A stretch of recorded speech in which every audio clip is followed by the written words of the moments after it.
Amahilio, good morning. Simiget, Sarmanat, Taunitz, Gobawilks. Dear chiefs, matriarchs, and children of chiefs. I want to begin by thanking Tiskasco, the Wet'suwet'en, and the Natutan nations for welcoming us to their homelands today and allowing us to conduct business for here today.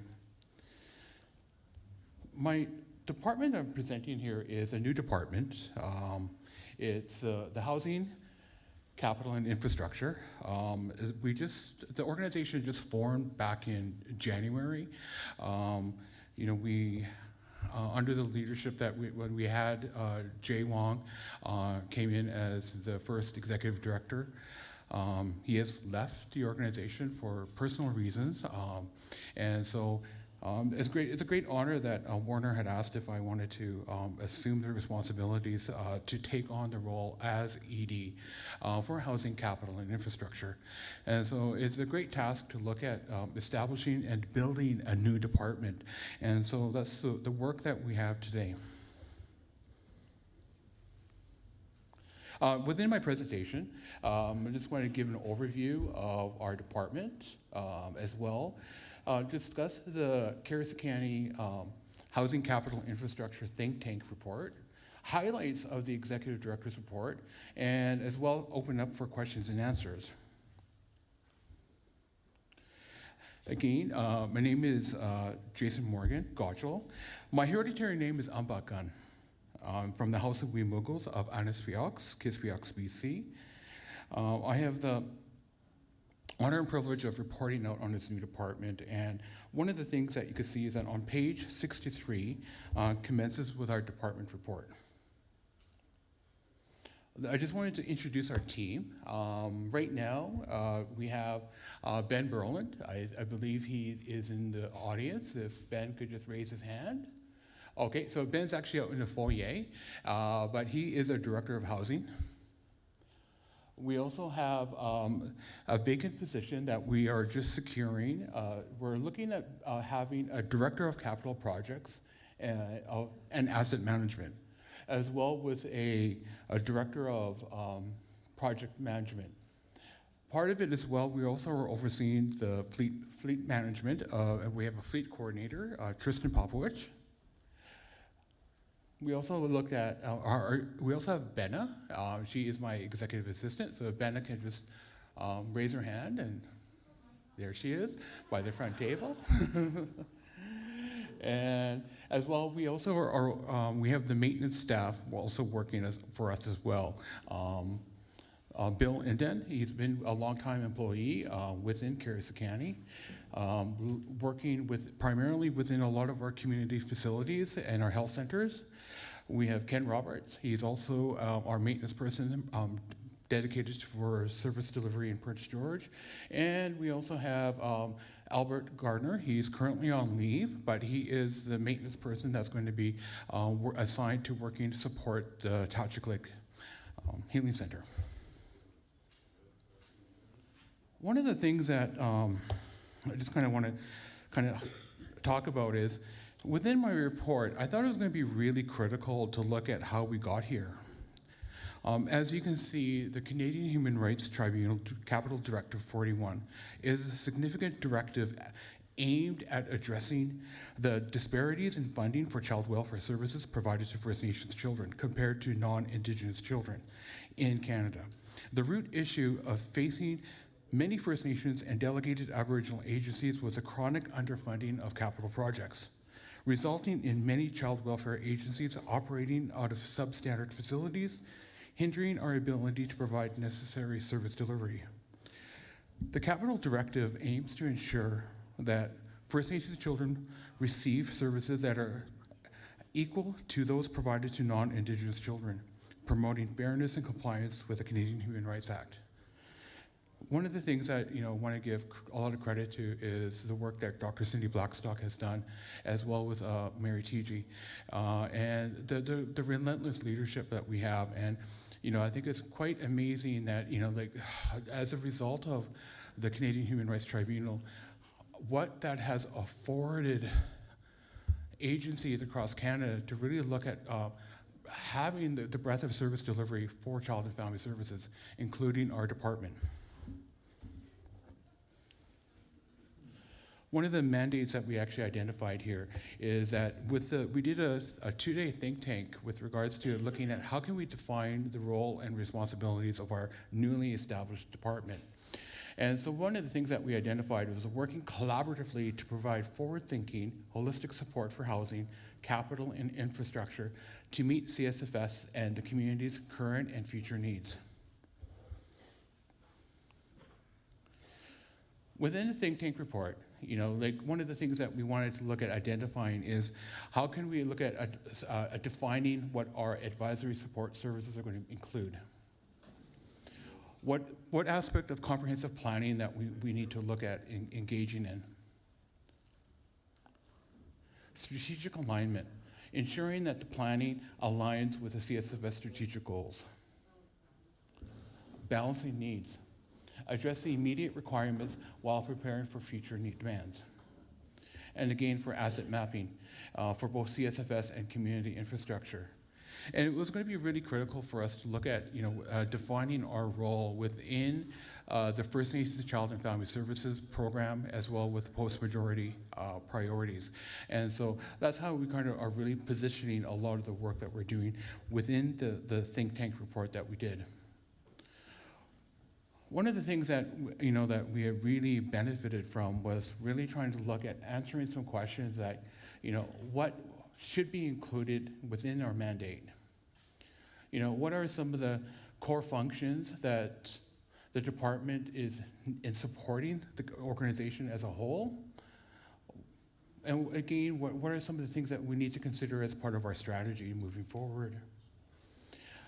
What would be the role for our department that can make sure that the work that we're doing is actually supporting the other departments that we want to collaborate with? As well, looking at what are some of the biggest opportunities and challenges facing Carriacou. As well, we also wanted to look at is that how our department can really speak to collaboration, and really focus on solutions and the strengths of service delivery that we want, how we want to improve our services to the communities that we work with. And how can CSFS equitably support all our geographical centers?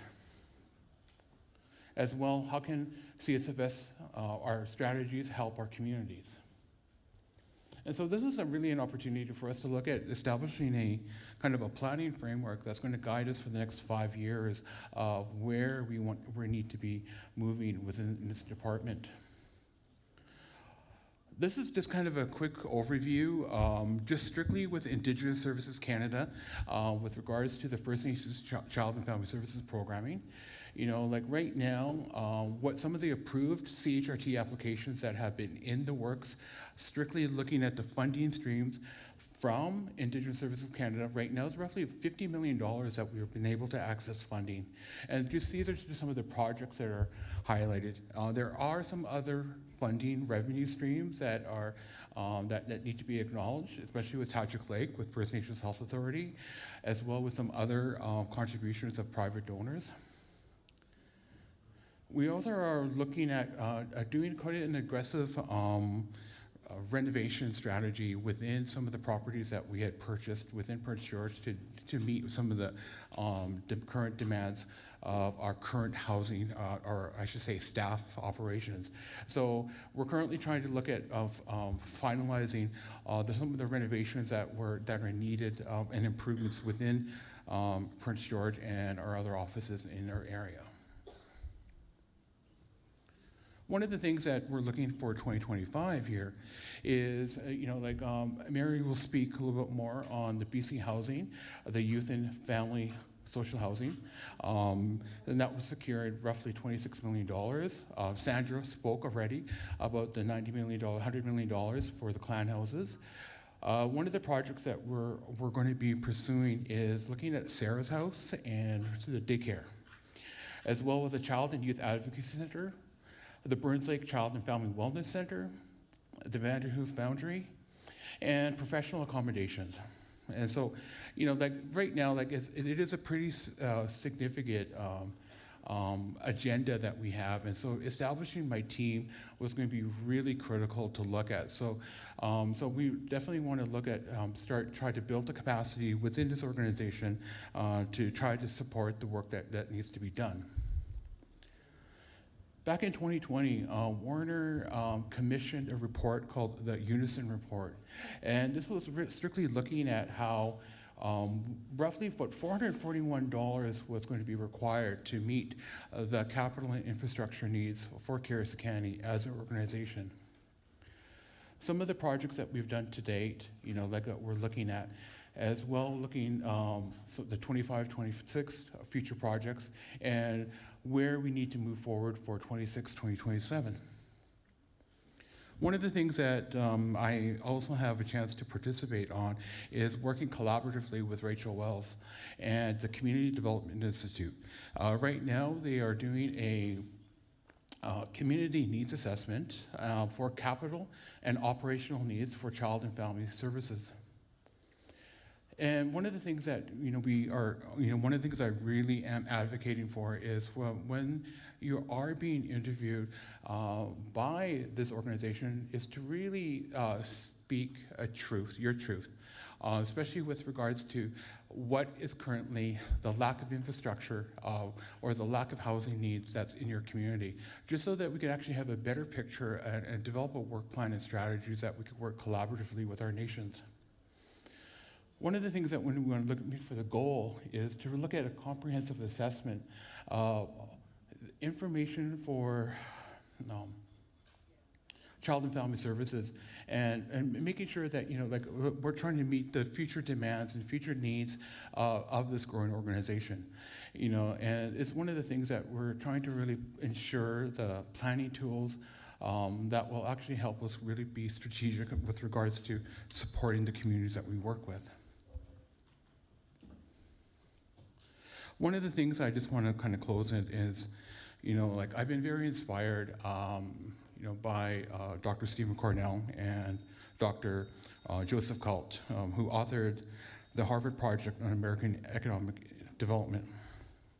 As Indigenous leaders, we are tasked with supporting community development while preserving a distinct society predicated on Indigenous culture, values, and laws and principles. As leaders, are we not only problem solvers, but also must raise the standard of living, quality of life, and rebuild the communities that we work with, and to be governed by developing effectively and culturally appropriate systems of governance. In many ways, Carson County is a model of nation building and a leader, and so I'm great to be a part of this team. One of the things that when I think of our communities, it's the resiliency of our communities and making sure that as we move forward in building nations, is that we continue to reflect the resiliency of our people. So I just want to say thank you for allowing me to present here today, and any questions?